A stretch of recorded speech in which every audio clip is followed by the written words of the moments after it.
Baik, bismillahirrahmanirrahim. Assalamualaikum warahmatullahi wabarakatuh. Kita lanjutkan perkuliahan kita. Topik perkuliahan kali ini adalah pelatihan dan pengembangan. Saya mengambil materi ini dari internet dengan sumbernya adalah sebagai berikut. Pengertian pelatihan dan pengembangan menurut Schuller and Jackson di tahun 2006 dan Mondi di tahun 2008. Pelatihan bertujuan meningkatkan kinerja jangka pendek dalam pekerjaan atau jabatan tertentu yang diduduki saat ini dengan cara meningkatkan kompetensi, yaitu pengetahuan dan keterampilan para karyawan. Pengembangan mengacu pada aktivitas-aktivitas yang diarahkan untuk meningkatkan kompetensi selama periode waktu lebih panjang yang melampaui jabatan saat ini guna mengantisipasi kebutuhan masa depan organisasi yang terus berkembang dan berubah. Oke, masuk ke faktor-faktor yang mempengaruhi pelatihan dan pengembangan. Ya, ada dukungan manajemen puncak.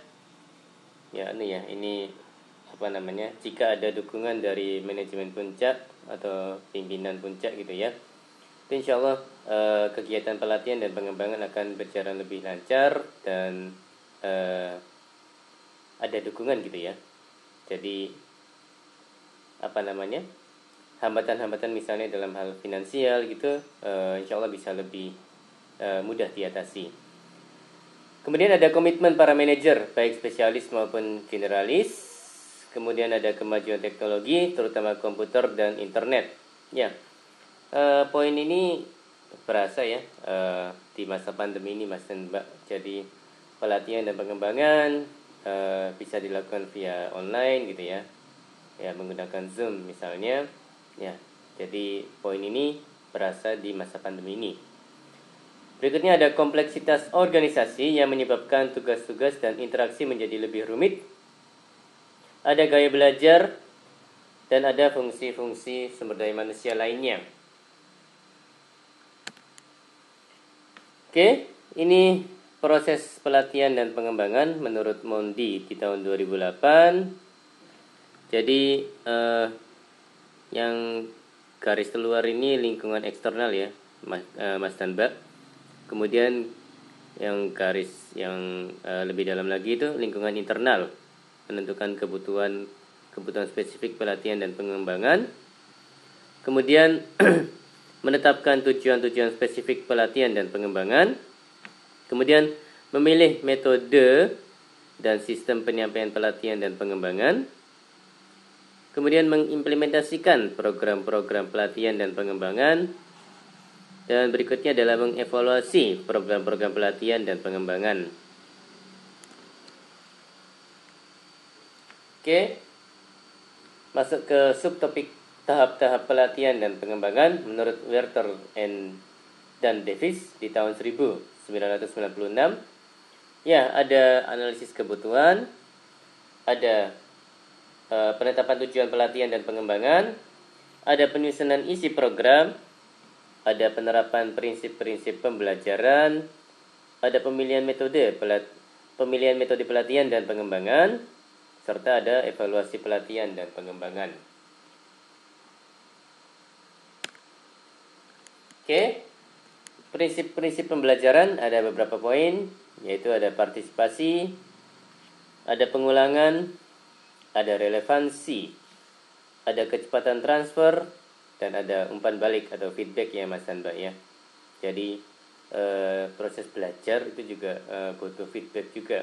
Ini misalnya kalau dalam perkuliahan ini feedbacknya ya dalam bentuk ujian atau tes gitu ya Mas dan Mbak ya. Jadi biar tahu apakah mahasiswi sudah paham atau belum terkait dengan suatu konsep, suatu materi. Seperti itu Mas dan Mbak. Ya, metode-metode pelatihan dan pengembangan. Ada metode on the job. Ini ada sub-subnya, yaitu pelatihan instruksi kerja, ada rotasi jabatan, dan ada magang dan coaching. Kemudian ada metode off the job, ya ini ceramah dan presentasi video. Vestibular training. Kemudian ada role playing dan behavior modeling. Kemudian ada studi kasus, ada simulasi, ada belajar mandiri dan pembelajaran terprogram, ada pelatihan laboratorium, ada action learning dan business game. Ya, masih membahas terkait dengan metode-metode pelatihan dan pengembangan. Jadi, pelatihan instruksi kerja, karyawan langsung belajar menjalankan pekerjaannya saat ini. Yang menjadi instruktur bisa pelatih khusus, atasan atau supervisor, atau rekan kerja yang berpengalaman. Kemudian ada juga rotasi jabatan. Pada poin ini, karyawan berpindah-pindah dari satu jabatan ke jabatan lainnya. Ini penting untuk membuat karyawan ahli dalam berbagai pekerjaan sehingga bisa cepat menggantikan karyawan lain yang cuti, absen, diberhentikan, atau mengundurkan diri. Kemudian ada poin magang dan coaching. Dengan magang, karyawan belajar pada karyawan lain yang lebih berpengalaman, meskipun bisa juga dikombinasikan dengan pelatihan di kelas di luar jam kerja. Coaching mirip dengan magang karena seorang coach, pembimbing, berusaha memberi contoh untuk ditiru karyawan yang sedang dilatih atau trainee. Coaching biasanya dilakukan langsung oleh supervisor atau manajer dari karyawan yang bersangkutan.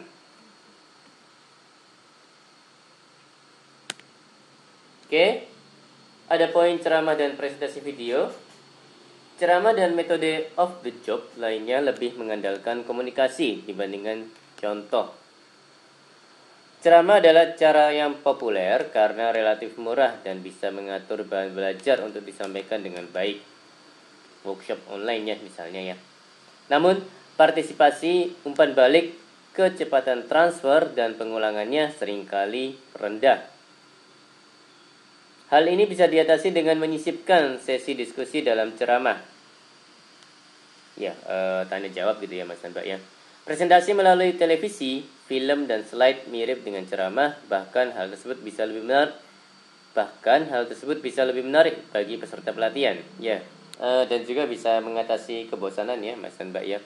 Kalau ceramah apalagi kalau satu arah kan rawan menimbulkan kebosanan Mas dan Mbak. Ya.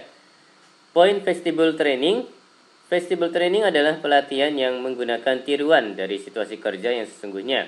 Misalnya menggunakan tiruan bank, rumah sakit, hotel, dan sebagainya. Oke, ada poin role playing dan behavior modeling. Dalam role playing, bermain peran, para karyawan mencoba memainkan peran tertentu yang ada dalam situasi kerja yang nyata.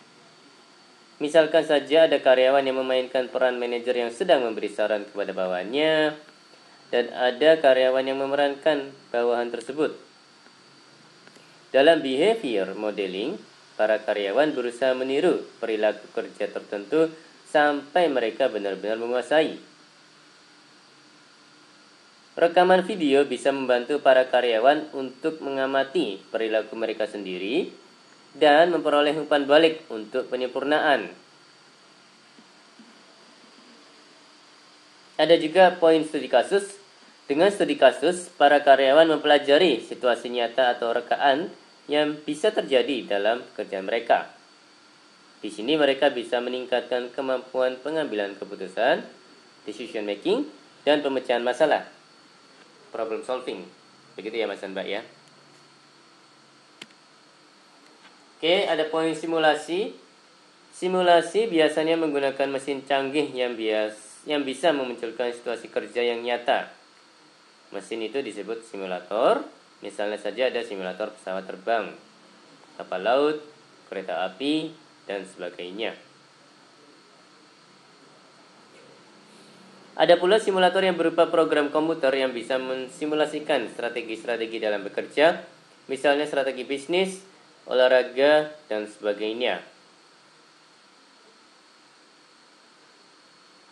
Ya, ada poin belajar mandiri dan pembelajaran terprogram.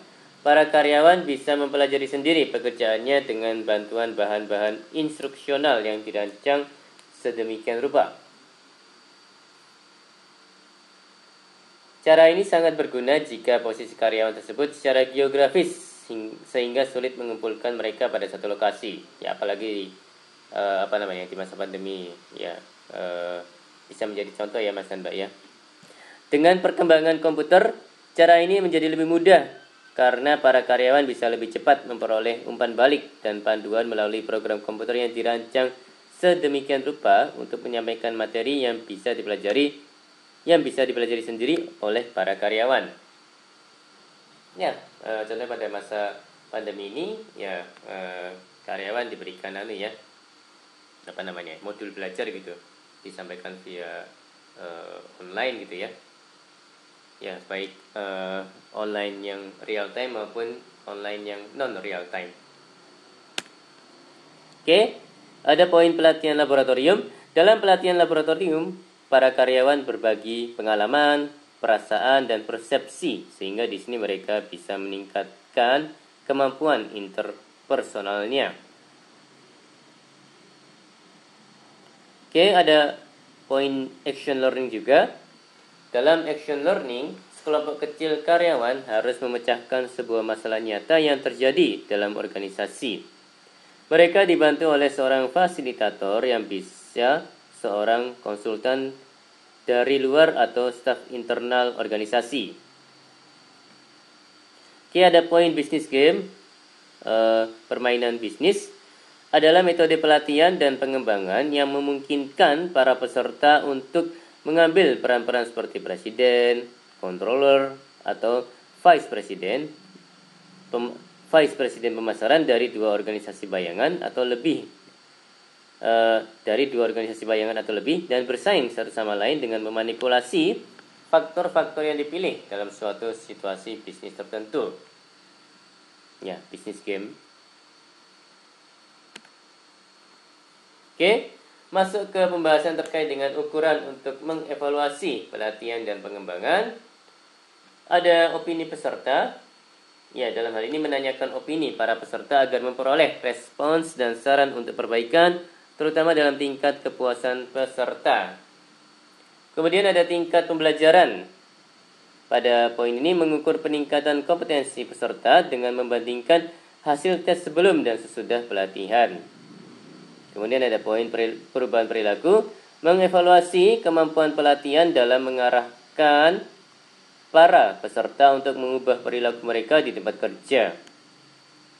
Metode penilaian umpan balik 360 derajat didiskusikan pada handout yang lain, sering digunakan untuk mengukur perubahan perilaku.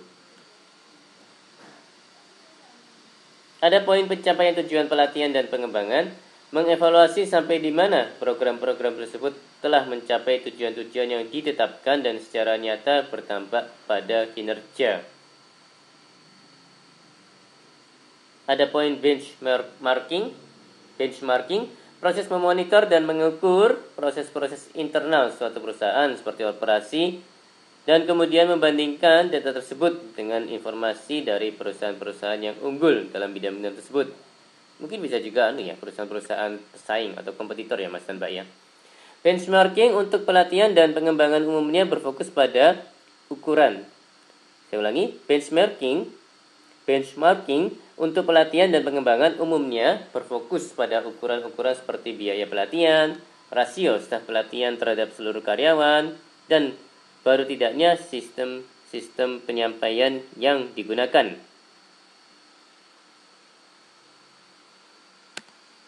Oke, berikut adalah referensi yang digunakan pada materi kali ini.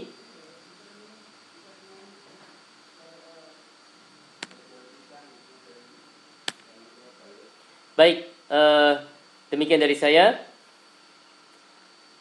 Mohon maaf kalau ada kata-kata yang salah. Terima kasih atas perhatiannya.